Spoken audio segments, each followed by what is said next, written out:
है क्या, क्या इंडिकेशन क्यों डाला जाता है पेशेंट को, what's reason behind it in setting restive this patient. इसमें क्या है, पहले मेरे को राइस्टिव एक फ्लेक्सिबल प्लास्टिक ट्यूब होता है ना। इसको दो तरीके से, एक प्लेन और एक सिलिकॉन की होती है। प्लेन वाली 7 डेज पे हम लोग रिमूव करते हैं, और नहीं तो सिलिकॉन वाली 2 मंथ अप्रॉक्स। ठीक है। इसमें पहले आपको जानना होता है कि इंडिकेशन हमें डालनी क्यों है रास्टिव, व्हाट्स रीजन बिहाइंड इट। तो डालने की है तो इंडिकेशन मैंने बताया था बहुत सारी, या तो पेशेंट अनकॉन्शियस हो, या तो पेशेंट आईसीयू केयर ले रहा है लॉन्ग टाइम पे, या तो पेशेंट का सर क्या है मैक्सिलोफेशियल की सर्जरी हुआ है, या तो पेशेंट अनेबल टू swallowing हुआ है, या तो नहीं तो सर पेशेंट चबा नहीं। ठीक है। इंडिकेशन और क्या सर, अगर पेशेंट को डायरेक्ट आपको मेडिसिन स्टमक में डालनी है तो हमें राइस्टिव का यूज करना पड़ेगा, या तो पेशेंट का एब्डोमेन डिस्टेंडेड है तो हमें यूज करना पड़ेगा, नहीं तो पेशेंट का आईएपी बढ़ा हुआ है तो भी हमें राइस्टिव यूज करना पड़ेगा, या तो पेशेंट एस्पिरेट कर गया है या कुछ भी तो हमें स्टमक कंटेंट निकालनी है बाहर तो हमें राइस्टिव, या लेबोरेटरी पर्पज से भी हमें डालना पड़ेगा। ठीक है। Intra abdominal pressure. ठीक है। तो ये होता है इंडिकेशन पेशेंट को डालने का। इसमें क्या है इंडिकेशन, अभी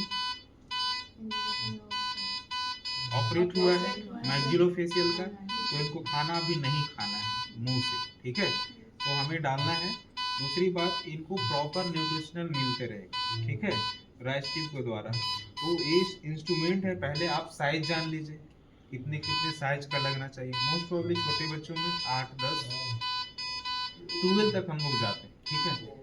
तो 8 10 12 14 16 20 that is the numerical numbers of restive. अब कितना हम लोग यूज कर लेंगे। अब आप लोग को कलर कोड भी जानिएगा, तो LBW गोरी के नाम से हिसाब है। सिंपल सा बात, 8 नंबर लाइट ब्लू। ठीक है। 10 नंबर ब्लैक, W बताया वाइट 12 नंबर। ठीक है। 14 number green, 16 number orange, 18 number red, और 20 नंबर येलो। 14 नंबर मेरे को डालना है, क्या है फॉर्मूला क्या बताया कलर का, 14 में क्या मिलेगा, ग्रीन। ग्रीन है देखने को मिल रहा है। और हमें क्या क्या रिक्वायरमेंट होगा, lubricant jelly, stethoscope, surgical gloves, है ना, और एडहेसिव टेप। ठीक है। इसके बाद में दैट दिस इन्फ्यूजन और इनको इंसर्ट कर रहे हैं हम लोग, तो क्या है अभी हम डालेंगे राइस्टिव। तो कौन सी प्रोसीजर है ये, इन्वेसिव है नॉन इन्वेसिव है, बताइए। नॉन इन्वेसिव, क्यों नॉन इन्वेसिव, क्योंकि वो that is the invasive procedure, right, that is the invasive procedure. हम बॉडी के अंदर डाल रहे हैं ना, जी सर, तो इन्वेसिव प्रोसीजर हुआ। ठीक है। बाहर कुछ हम करते तो नॉन इन्वेसिव होता है। ठीक है। तो इतनी सारी बातें बता दी इंडिकेशन का। एलिजिबिलिटी क्राइटेरिया क्या होनी चाहिए डालने का, डालने वाले का एलिजिबिलिटी क्राइटेरिया क्या होना चाहिए, आप लोगों का या हमारी, तो या तो कोई अच्छे हेल्थ केयर प्रोवाइडर जो एक्सपर्ट हैं इसमें, ठीक है, डॉक्टर्स जिनकी एक्सपर्टाइज है। कभी कभी क्या होता है सर इसमें, जैसे मैंने बता दिया इंडिकेशन, अब एडवांटेज सुन लीजिए। एडवांटेज में क्या मिलेगा, एडवांटेज में लाभदायक। तो पहला तो जो पेशेंट को न्यूट्रिशनल मिलना था वो मिल गया, एब्डोमेन डिस्टेंशन था वो कम हो जाएगा, है ना, और भी या तो मेरे को कुछ कंटेंट निकालना है बाहर वो निकाल लेंगे, तो ये एडवांटेज हो गया हमारा। ठीक है। डिसएडवांटेज पेशेंट के लिए क्या हो सकता है, तो या तो सर डालने में इरिटेबिलिटी होगी, बहुत सारी मुश्किलें, कभी कभी ऑब्स्ट्रक्शन देखने को मिलेगा, तो राइस्टिव या तो वे चेंज करके एसोफेगस से इधर ट्रैकियल में जा सकती है, नहीं तो कभी कभी मौत में आ सकता है किसी किसी को। सर डिफिकल्ट राइस्टिव इंटूबेशन होता है तो हमें मैजिक फोर्सेप और लैरिंगोस्कोप की जरूरत पड़ेगी। ठीक है। उसके बाद में क्या है, पेशेंट को हमेशा इरिटेबिलिटी लगेगा, तो हो सकता है वो जबरदस्ती कभी खींच भी दे, तो आपको बहुत ज़्यादा उसके साथ में परेशानी नहीं लेना, फिर से डाला जाएगा। बट कुछ भी प्रोसीजर करने से पहले, if the patient is oriented conscious, now this patient is conscious, you must have to explain before the procedure about procedure, what's need to inserting the rice tube, what's reason behind it, right? Because इनको जब लगेगा वहाँ पे कुछ भी foreign particles बाहर से जाता है तो गैग रिफ्लेक्स भी आएंगे देखने को, कफिंग्स होगा, तो पेशेंट को बोलना है, आपको इस बात को समझना पड़ेगा, हमें डालनी है, तो वो कोऑपरेट करेगा, ठीक है। ये फ्लैट सुपाइन पोजीशन है, इस पोजीशन में कभी नहीं डालना है, या तो फॉलर या तो सेमी फॉलर, ठीक है। क्यों? हम लोग जब भी डालेंगे तो गैग करेगा पेशेंट, तो इस तरीके से फ्लाइट रहेगा तो एस्पिरेशन की चांसेस बहुत हो जाएगा, ठीक है। तो पेशेंट को हम लोग देखिए फ्लाइट पोजीशन करिए, 45 डिग्री पे करिए, ठीक है, कर दिया। अब उसके बाद में देखिए स्टेराइल टेक्निक यूज करना है, कुछ भी करिएगा स्टेराइल टेक्निक यूज करना होता है। तो फिलहाल तो डोमेंस्ट्रेशन डाल दिया, कितना था 58 सेंटीमीटर डाल दिए हमें, है ना।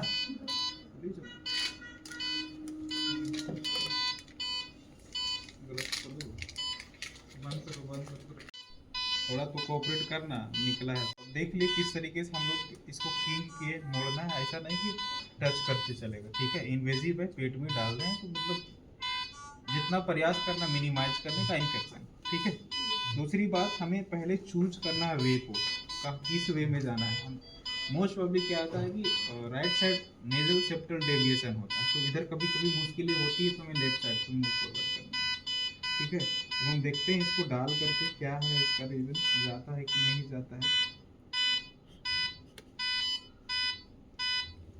चलिए घुटिए घुटिए, पानी पीजिए, घुटिए घुटिए घुटिए घुटिए, ठोक, निगलो अंदर, गुड, चलो निगलो, घूट निगलो, निगलो,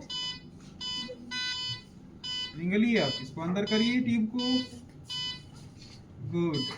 हाँ चलिए, आ करिए, आ करिए, आ करिए, अच्छा बात, देख लिया किस तरीके से चला गया। पेशेंट को समझाने पे अच्छे तरीके से कोऑपरेट करेंगे तो चला जाएगा। तो बस पेशेंट को बोलना है अपोजिट, आपको उधर से गैग नहीं करने का, नहीं तो जैसे ही कफ करेगा तो बाहर निकलेगा, ठीक है। एक बार कंफर्म देख लेना, मुंह में कुछ नहीं है, बिल्कुल ठीक ठाक है, बंद करो। अब क्या है इसमें देखना, आपको सुनना है, ठीक है, और स्कल्ट करना है। जैसे ही हम इससे 50 ml का सिरिंज से हवा डालेंगे, इसमें पुश करेंगे तो फूज साउंड सुना पड़ेगा। कौन सी?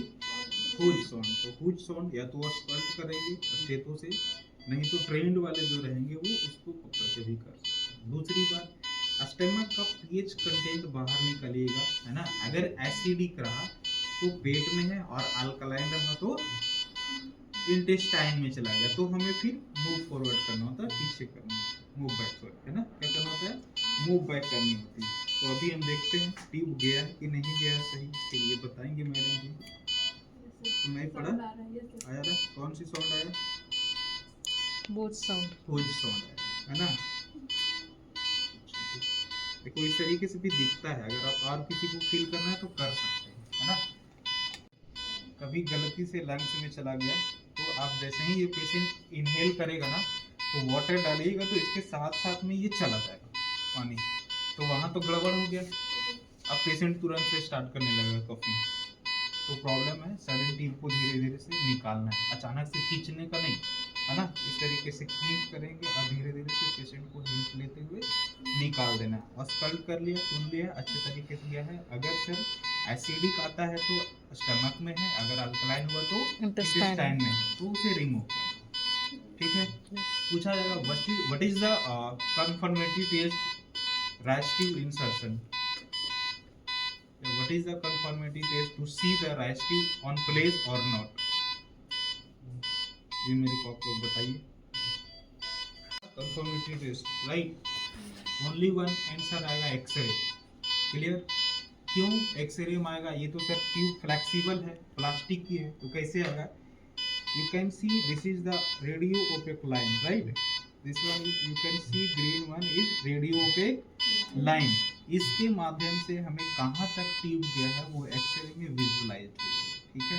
अभी मैंने बताया था इनको फीडिंग पर्पस से देना है, तो फीडिंग पर्पस आप देख लीजिए, इनको क्या देना है अभी, नॉर्मल सा वाटर, है ना, तो नॉर्मल वाटर देख लीजिए, थोड़ा बेड को उठाइए, है ना, 45 डिग्री करिए, सेमी फॉलर या फॉलर पे देना है, तो देख लीजिए 45 हो गया, गुड। अब इसको कुछ नहीं करना है, कभी कभी क्या होता है ऑब्स्ट्रक्टेड रहता है ट्यूब, तो प्रॉब्लम्स हो सकते हैं, नहीं तो ऑटोमेटिक ग्रेजुअली फोर्स पे चलाएगा, ठीक है, ग्रेविटेशनल फोर्स पे। आपको बहुत जल्दी फोर्स नहीं करना, नहीं तो क्या है कि वहाँ स्टमक में इंजरी होगी किसी को भी, या तो एडल्ट हो या नहीं बोर्न हो। देखिए चला गया ना। अब प्रयास करना है बिफोर कंप्लीट द फीडिंग, आपको क्या करना है, इसमें किंक कर लेना है, मोड़ लेना है, नहीं तो एयर चला जाएगा, ठीक है। अब जैसे ही मेडिसिन दिया, वाटर दिया, कुछ भी खाना दिया, उसके बाद से आपको 50 ml या 30 ml, 30 to 50 ml आपको क्या करना है सर, वाटर डालना है, ठीक है, नॉर्मल प्लेन वाटर डालना है। क्यों सर, ये ट्यूब जो है क्लीन ब्लॉक करेगा, ठीक है। इसके बाद में ये जो दिख रहा है ना, आप हमें इसको क्या करना होता है, ब्लॉक कर देना, ठीक है। तो ब्लॉक करने के माध्यम में और देख लीजिए कि नहीं खुलेगा, तो इस तरीके से हमें क्या करना होता है, ब्लॉक कर देना सडन, ठीक है। ब्लॉक क्यों करना होता है सर, तो एयर ना एयर तो नहीं जाएगा, जो अभी हम लोगों ने फीडिंग डाला है ना, कंटेंट बाहर नहीं वो आएगा। बाहर निकल जाएगा, तो आपका कोई प्रॉफिट होगा नहीं डालने का, ठीक है। तो ये प्रॉफिट हुआ है इसको फीडिंग का। दूसरी बात, फिर इसको सर ओपन हम कितने दिन में करेंगे या कितने टाइम के बाद करेंगे, 30 to 60 मिनट, कितना, 30 to 60 मिनट। नौ, उसके बाद में क्या करना है, जब भी आप फिर से फीडिंग दीजिएगा 1 आवर 2 आवर्स के बाद में, तो आपको फिर से एस्पिरेट करके देखना है शरीर से, अगर 100% आ गया या 100 ml, अभी मैंने कितना दिया 100 ml या 200 ml, अगर सर गैस्ट्रिक कंटेंट 100 ml आ रहा है, तो मतलब पेशेंट फीड टॉलरेट नहीं किया है, तो आपको फीडिंग एक फीड होल्ड कर देना, ठीक है। अगर 33% आ रहा है, तो आपको फीडिंग कंटिन्यू करना है, ठीक है। 33% फीडिंग आ रहा है तो कंटिन्यू करना है, 100 ml आया तो डिसकंटिन्यू, एक फीड होल्ड करेंगे, ठीक है। और एक और बात इसमें क्या हो गया सर, अभी जैसे मैंने बताया कि 100 ml मैंने निकाला सर, तो उसको फेंकना है कि फिर से डालना है, फिर से डालना है सर, क्यों फिर से डालना है, क्योंकि उसका इलेक्ट्रोलाइट इम्बैलेंस हो जाएगा। गुड, उसमें पोटासियम इलेक्ट्रोलाइट जो भी है वो इम्बैलेंस होगा, है ना, और फ्लूइड का भी लॉस होगा, तो उससे बचने के लिए हमें क्या करना होता है, फिर से डाल देना होता है, ठीक है। आज समझ में आ गया राष्ट्रीय, अब तो प्रॉब्लम्स नहीं होंगे।